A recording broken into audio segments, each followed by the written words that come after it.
বন্ধুরা, আরও একটি নতুন ভিডিওতে সবাইকে স্বাগত জানাই। আজকে আমরা এই ক্লাসে গুরুত্বপূর্ণ কিছু রিজনিং নিয়ে আলোচনা করব, যেগুলি তোমাদের RRB, NTPC, SSC GD, WBP, KP constable পরীক্ষার জন্য খুবই গুরুত্বপূর্ণ। তাই শুরু থেকে শেষ পর্যন্ত অবশ্যই ভিডিওটি মনোযোগ সহকারে দেখবে।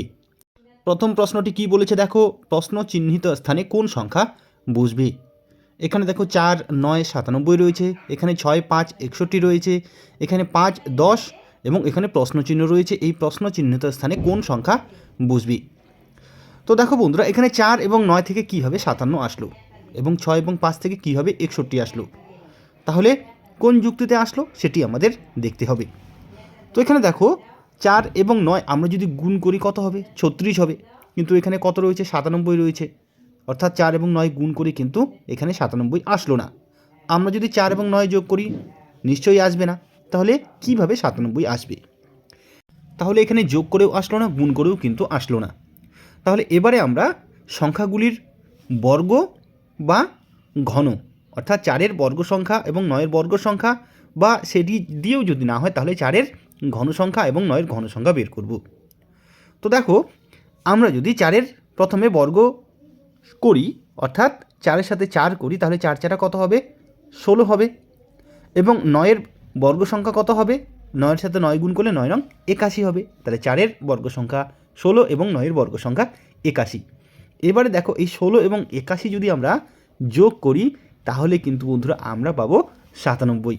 তাহলে 4-এর বর্গ বের করলাম 16, 9-এর বর্গ বের করলাম 81 এবং এই সংখ্যা দুটি যোগ করলে হবে 97। তাহলে আমরা পরেরটিও এই যুক্তি খাটিয়ে দেখি 61 আসে কিনা। এখানে দেখো 6-এর সাথে 6 গুণ করি, তাহলে কত হবে? 6 6 36, অর্থাৎ 6-এর বর্গ সংখ্যা 36 এবং 5-এর বর্গ সংখ্যা কত? 5-এর বর্গ সংখ্যা 5 5 25। এবারে 36 এবং 25 যোগ যদি করি কত হবে? 36 এবং 25 যদি যোগ করি তাহলে কিন্তু 61 আসবে। অর্থাৎ প্রথমটি যেভাবে আমরা 97 পেলাম, ঠিক সেইভাবেই দ্বিতীয়টি থেকে আমরা 61 পেলাম। তাহলে এবারে আমরা একই পদ্ধতি করব। তৃতীয়টির ক্ষেত্রে দেখো 5-এর বর্গ সংখ্যা কত? 25, 10-এর বর্গ সংখ্যা 10 10 100। তাহলে এবারে এই 25 এবং এই 100 আমরা যোগ করব। তাহলে 25 এবং 100 যদি যোগ করি কত হবে? 25 এবং 100 যোগ করলে হবে 125, অর্থাৎ এই প্রশ্ন চিহ্নিত স্থানে 125 বসবে। অর্থাৎ অপশন ডি হবে এই প্রশ্নের সঠিক উত্তর। তাহলে বন্ধুরা, এভাবে কিন্তু খুবই সহজে আমরা এই রিজনিংগুলো করতে পারি। চলো পরেরটি কী রয়েছে দেখে নিই। এবারে কি বলেছে দেখো, প্রশ্ন চিহ্নিত স্থানে কোন সংখ্যা বসবে। দেখো এখানে 4, 9, 6 রয়েছে, এখানে 9, 16, 12 রয়েছে, এখানে 16 রয়েছে, 20 রয়েছে, এখানে প্রশ্নচিহ্ন রয়েছে। আগের প্রশ্নটিতে আমাদের প্রশ্নচিহ্নটি নিচে ছিল, এবারে কিন্তু উপরে রয়েছে। তো এই ধরনের অঙ্ক আসলে কিন্তু আমাদের নিচের সংখ্যাটি বের করতে হবে। তো মনে করো এখানে 4 এবং 9 রয়েছে, এখানে 6 কীভাবে আসলো, এই যুক্তিতেই কিন্তু আমাদের এগোতে হবে। তো এই 4 এবং 9 থেকে কীভাবে 6 আসলো? দেখো 4 এবং 9 যদি আমরা যোগ করি তাহলে 13 হবে, আবার 9 থেকে যদি 4 বিয়োগ করি তাহলে কিন্তু 5 হবে। 6 কিন্তু আমাদের আসলো না, তাহলে কিভাবে 6 আসবে? দেখো তোমরা যদি লক্ষ্য করো, এই 4 এবং 9 হলো কিন্তু বর্গ সংখ্যা। 4 এবং 9 বর্গ সংখ্যা, 4 9 25, ঠিক আছে, 36 49 64, এই সংখ্যাগুলো হলো বর্গ সংখ্যা। এগুলো কিন্তু দেখেই তোমাদের বুঝতে হবে, তাহলে খুবই সহজে করতে পারবে। তো দেখো 4 এবং 9 বর্গ সংখ্যা, তাহলে এগুলোর আমাদের বর্গ মূল সংখ্যা বের করতে হবে। তো দেখো 4-এর বর্গমূল সংখ্যা হলো 2 এবং 9-এর বর্গমূল সংখ্যা হলো 3। 4-এর বর্গমূল সংখ্যা 2 কেন?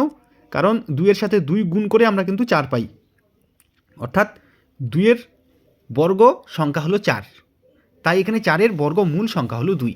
ঠিক আছে, এই যে 4 বর্গ সংখ্যা, এটি আমরা 2 থেকে পাই। তো 4-এর বর্গমূল সংখ্যা হলো 2, 9-এর বর্গমূল সংখ্যা হলো 3। এবার এই 2 এবং 3 আমরা গুণ করব, দেখো তাহলে কি পাবো? 3 2 6 পাবো। ঠিক আছে, তাহলে এই যুক্তিতে আমরা পরেরটি করব। দেখো এখানে 9-এর বর্গমূল সংখ্যা হলো 3 এবং 16-র বর্গমূল সংখ্যা হলো 4। তাহলে এই যে 3 এবং 4 পেলাম, এই 3 এবং 4 কী করব? গুণ করব। তাহলে 3 4 কত? 3 4 হবে 12। ঠিক আছে, তাহলে একই পদ্ধতি এবারে আমরা তৃতীয়টির ক্ষেত্রে খাটাবো। দেখো 16-র বর্গমূল সংখ্যা কত? 16-র বর্গমূল সংখ্যা হলো 4। তাহলে এই 4-এর সাথে কত গুণ করলে এখানে আমরা 20 পাবো? 4-এর সাথে কত গুণ করলে আমরা 20 পাবো? 4-এর সাথে আমরা যদি বন্ধুরা 5 গুণ করি তাহলে কিন্তু 4 5 20 হবে, অর্থাৎ এখানে আমাদের বর্গমূল সংখ্যাটি হবে কত? 5। বর্গমূল সংখ্যাটি 5। তাহলে আমাদের কি করতে হবে? এই যে প্রশ্ন চিহ্নিত স্থানটি রয়েছে, এখানে আমাদের 5-এর বর্গ সংখ্যা বসিয়ে দিলেই কিন্তু হয়ে যাবে। তাহলে 5-এর বর্গমূল সংখ্যা কত? 5-এর বর্গ সংখ্যা কত? 5-এর বর্গ সংখ্যা হলো 5 5 25। তাহলে এখানে প্রশ্ন চিহ্ন স্থানে কিন্তু 25 হবে। তাহলে কি এই 25-এর বর্গমূল সংখ্যা হচ্ছে 5। তাহলে এই 4 এবং 5 আমরা যদি গুণ করি 4 5 কত হবে? 20 হবে। ঠিক আছে, নিশ্চয়ই বুঝতে পেরেছো। তাহলে আমাদের দেখো এখানে অপশন সি তে রয়েছে 25, তাহলে অপশন সি হবে এই প্রশ্নের সঠিক উত্তর। চলো পরেরটি কী রয়েছে দেখে নিই। এবারে এখানে দেখো প্রশ্ন চিহ্ন স্থানে কোন সংখ্যা বসবে। এখানে 0 7 26 এবং এখানে প্রশ্ন চিহ্ন রয়েছে কোন সংখ্যাটি এখানে বসবে। তো এখানে আমাদের 0 কীভাবে আসলো, 7 কীভাবে আসলো, 26 কীভাবে আসলো। দেখো আমরা যদি 1-এর কিউব করি, 1-এর কিউব করে তার থেকে 1 বিয়োগ করি, তাহলে দেখো কি আসবে, 1-এর কিউব 1ই হবে। এই 1 থেকে 1 বিয়োগ করলে 0 হবে।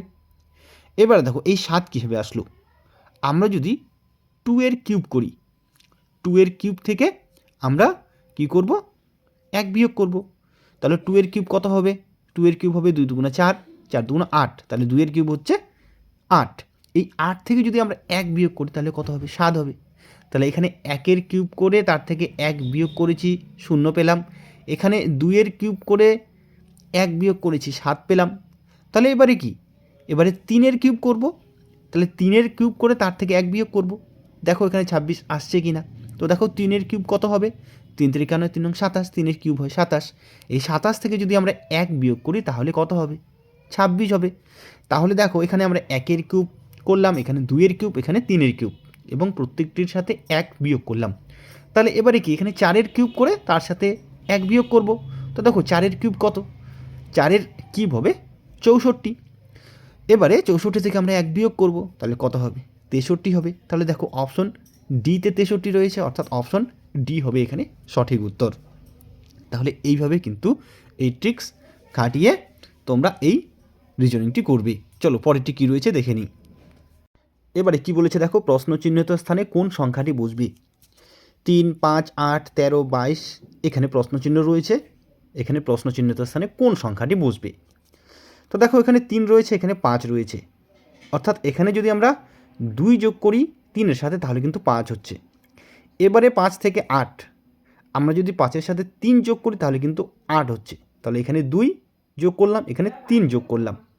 এবারে এখানে দেখো 8 থেকে 13, এখানে যদি আমরা 5 যোগ করি তাহলে কিন্তু 13 হচ্ছে। কিন্তু এখানে দেখো 2, এখানে 3 যোগ করেছি, এখানে কি যদি 4 যোগ হতো এবং 13 পাওয়া যেত তাহলে কিন্তু এই যুক্তিটা এখানে খাটতো। কিন্তু এখানে 2, এখানে 3, এখানে কিন্তু 5 যোগ হলো, তাই কি এই পদ্ধতিটি কিন্তু এখানে হবে না।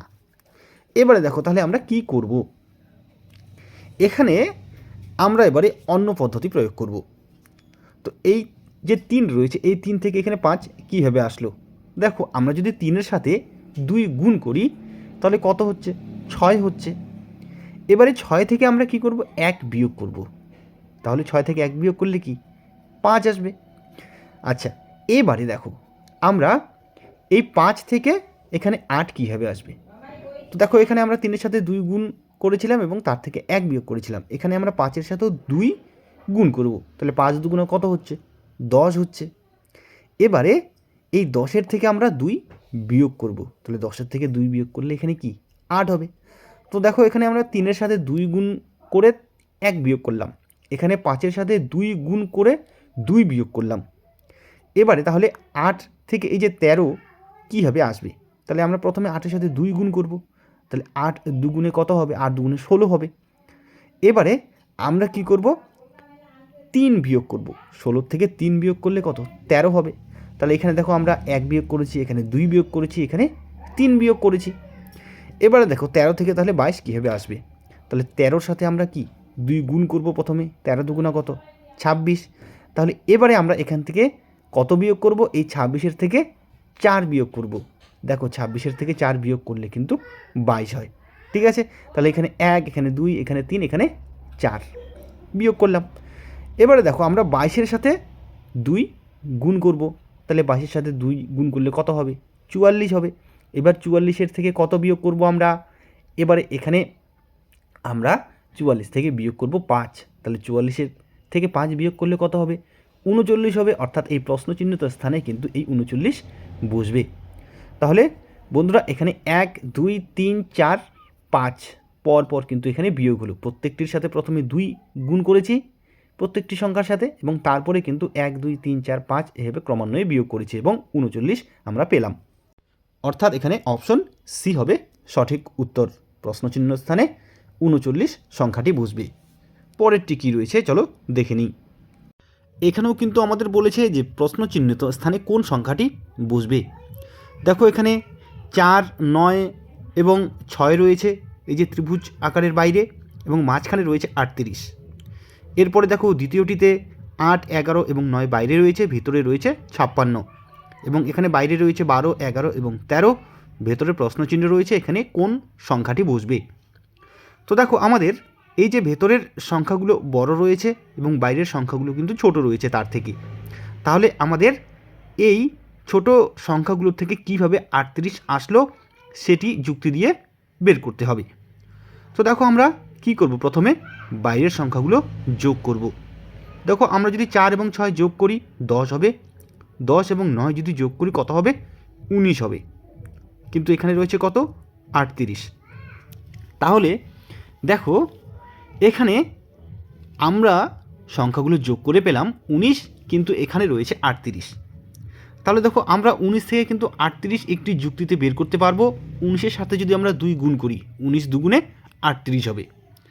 তাহলে আমরা ঠিক পরেরটি অর্থাৎ দ্বিতীয়টি একই যুক্তি খাটিয়ে এখানে 56 পাচ্ছি কি না, যদি 56 আসে তাহলে কিন্তু এইভাবেই রিজনিংটি এগোবে।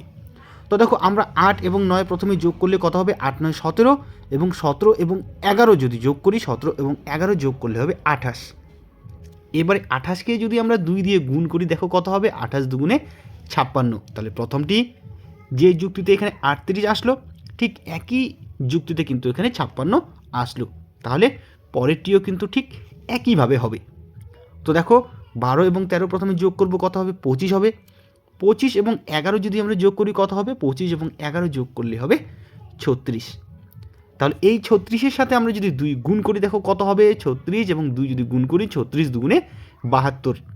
তাহলে দেখো অপশনে 72 আছে কি না, হ্যাঁ অবশ্যই অপশন এতে কিন্তু 72 রয়েছে, তাহলে অপশন এ হবে সঠিক উত্তর, অর্থাৎ প্রশ্ন চিহ্নিত স্থানে এখানে কিন্তু 72 বসবে। তাহলে এইভাবে আমরা কিন্তু খুবই সহজ সরলভাবে এই রিজনিংগুলো করতে পারবো যদি তোমরা খুব বেশি পরিমাণে বাড়িতে প্র্যাকটিস করো, তাহলে যে কোনো কম্পিটিটিভ এক্সামে রিজনিংয়ে কিন্তু তোমরা খুব নাম্বার তুলতে পারবে। তাহলে বন্ধুরা আজকে এ পর্যন্তই, আমরা পরের ক্লাসে কিন্তু আরও এরকম রিজনিংয়ের ক্লাস নিয়ে হাজির হব। তাহলে আজকে এ পর্যন্তই, ধন্যবাদ।